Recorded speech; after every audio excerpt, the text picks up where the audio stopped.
And he told me to stop everything. And when it finally sunk in, he means everything.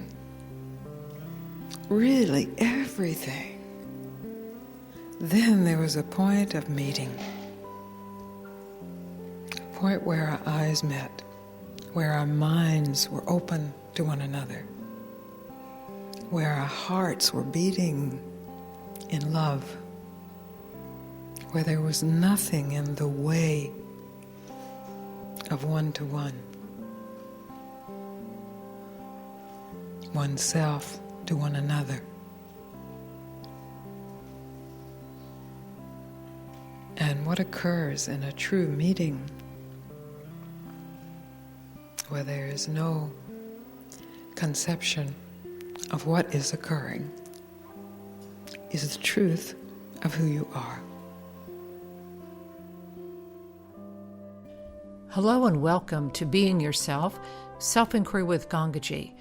My name is Barbara Denham-Pont.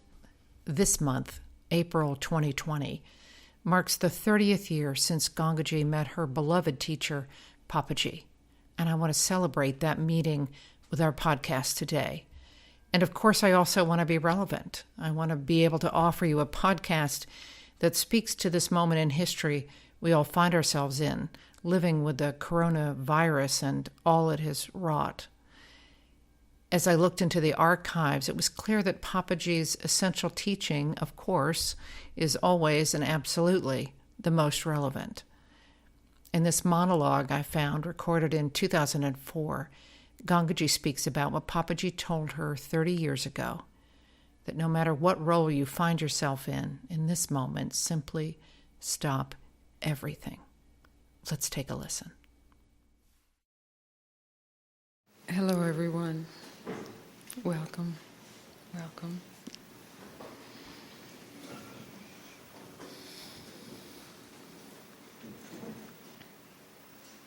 I never really know what I'm going to say when one of these meetings occurs. We've been meeting together, a lot of us, for a long time now, years. 14 years this month since Papaji sent me to meet you and to offer to you what he offered to me.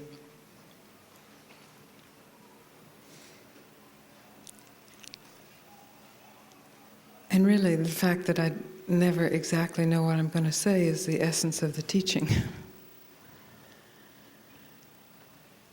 Because if what I have to say could be memorized or put on note cards or remembered, then it's not really the teaching. It's not really what's offered.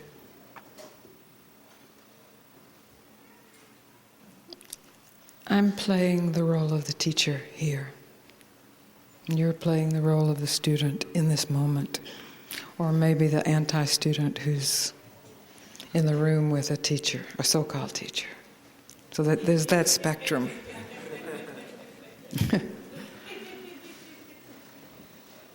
Those are roles we play.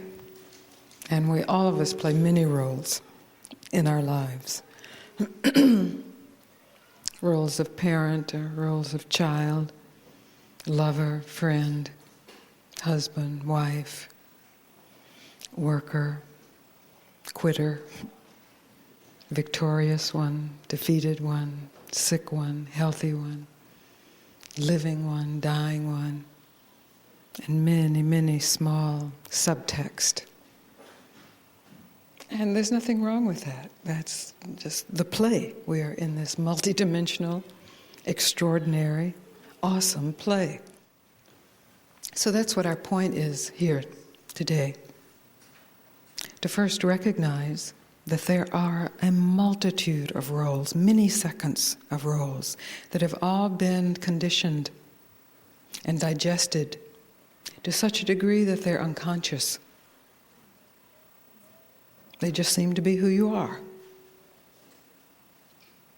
But if there's a willingness to recognize everything that you do if you have any idea of how to do that, or even what that is you are doing in the moment, it's coming from something past, which can be quite useful, obviously.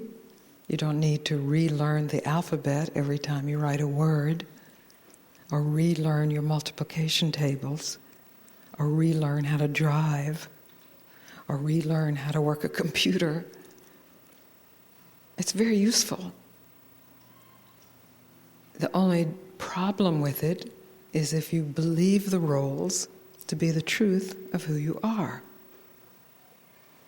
Then when you are playing the role of sick person or you're playing the role of healthy person, you make an evaluation about who you are on the role, based on the role. I'm a healthy person, I'm good. I'm a sick person, I'm bad, or the world's bad, or the world's good. If you can recognize it, it's all a role. A multidimensional, exquisite, mysterious, cosmic, mundane, transcendent, profane totality of theater. We can call it divine theater. Then there is the opportunity, the possibility, the space to recognize what is present in all roles. What doesn't move as the movement of play occurs? What is the truth of who you are? My teacher asked me to stop everything when I met him. And it took me some time to even get what he was talking about. I thought he meant stop moving. It was a much deeper request. Stop everything. And what he was saying is stop every role you're playing. And the role I was playing then was the very intent seeker role. I am seeking enlightenment. And that's a beautiful role. That's an exquisite role. It's a mysterious role when you're asked to play that role. And maybe you even fight with it. Not you. I mean, it's a weird role to most people in the world. It's not a normal role. But somehow, everyone in this room, to some degree, was asked to play that. So I recognized the beauty of it, and I had actually gotten quite good at perfecting it. I knew the clothes to wear, I knew the demeanor to put on, I knew the words to say. I knew my meditations, I knew my failures in it, I knew my successes in it, and I was seeking more information about the role. And so I went to a master of enlightenment, thinking he would give me more information so I could be the enlightened one or the supreme seeker of the enlightened one. Always happy, always giving out beauty and love. It sounds good. It's like, the understudy, the brilliant understudy that one day will be called to play the role. And he told me to stop everything. And when it finally sunk in, he means everything. Really, everything. Then there was a point of meeting. Point where our eyes met, where our minds were open to one another, where our hearts were beating in love, where there was nothing in the way of one-to-one, oneself to one another. And what occurs in a true meeting where there is no conception of what is occurring is the truth of who you are.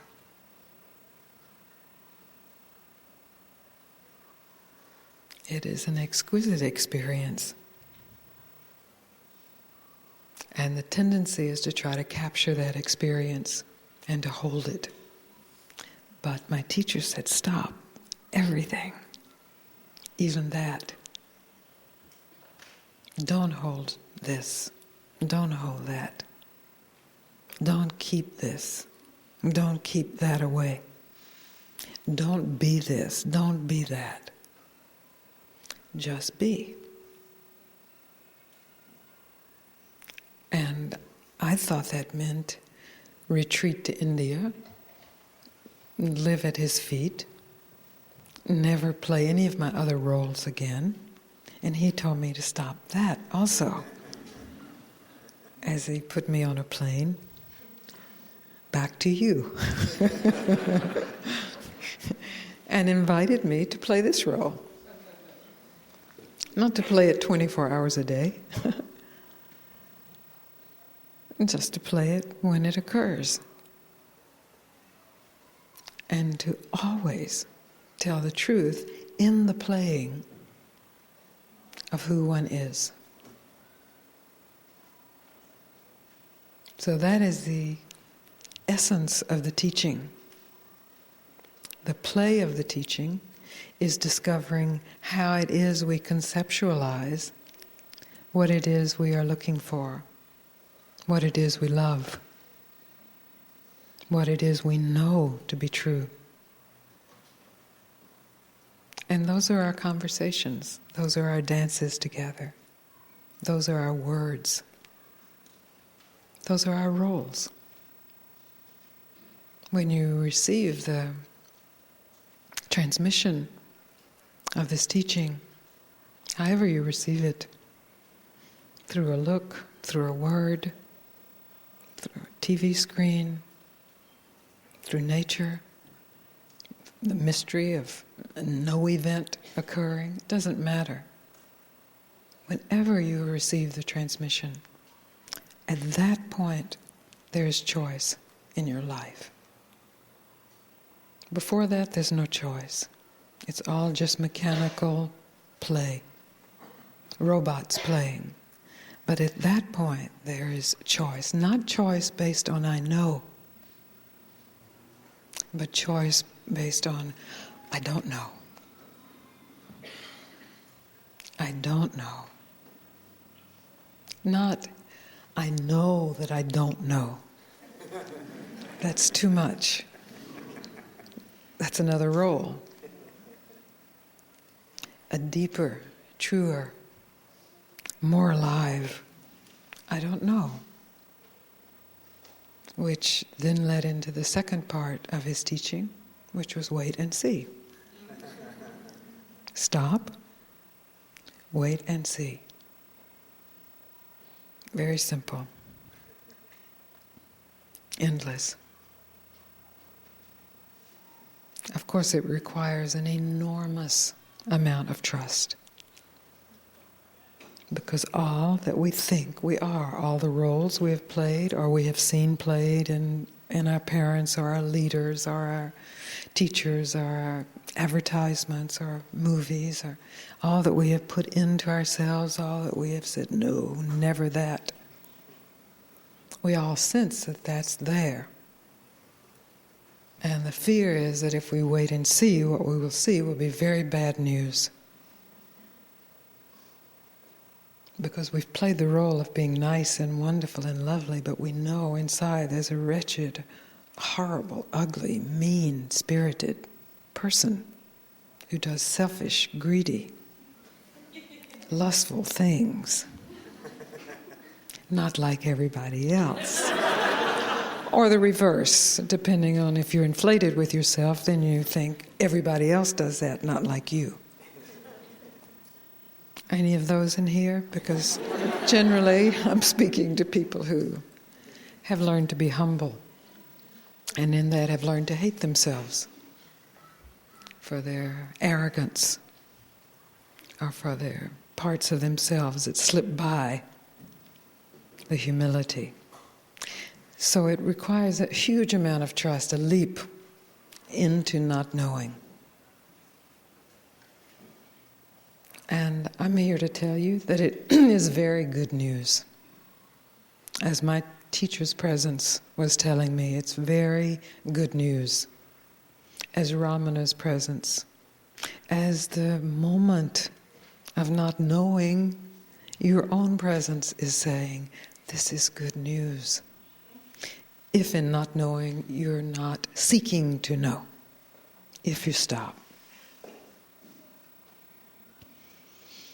Okay, that's for all the people I have never met before. Are there any in here if I've never met you before? And it's also for all the people that I have met who think they know what I'm saying. And it's for me because it's my joy to come here naked of knowing what to say and trusting that I don't need to know. That the role itself was given for a specific purpose. And that purpose is the awakening of all being. And that if the mind surrenders to that, then the mind is used in a way I don't need to know. And that's what I invite you to.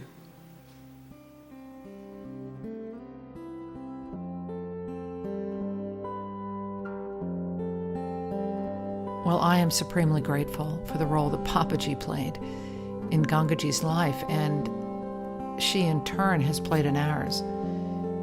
Over the last 30 years, so much has been given and so much has been received by so many.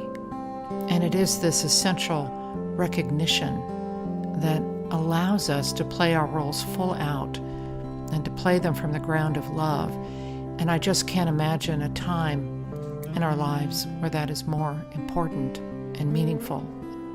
Before I go, I want to be sure you know that there's a lot of wonderful free content on Gangaji's website, gangaji.org. That's GANGAJI.org. Just go to the browse section of the website and you'll see lots of free content that's there to support you. And you can also find out more about her online monthly meetings. If you'd like to become a member of that program, you can read about that, and you can also learn about the scholarships that are available. We know that a lot of people are out of work, they're facing financial hardship, and so we invite you to apply for a scholarship. Also, that information is on the website.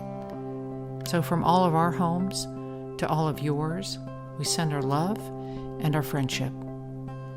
Jai Papaji. Thank you for listening. Until next time.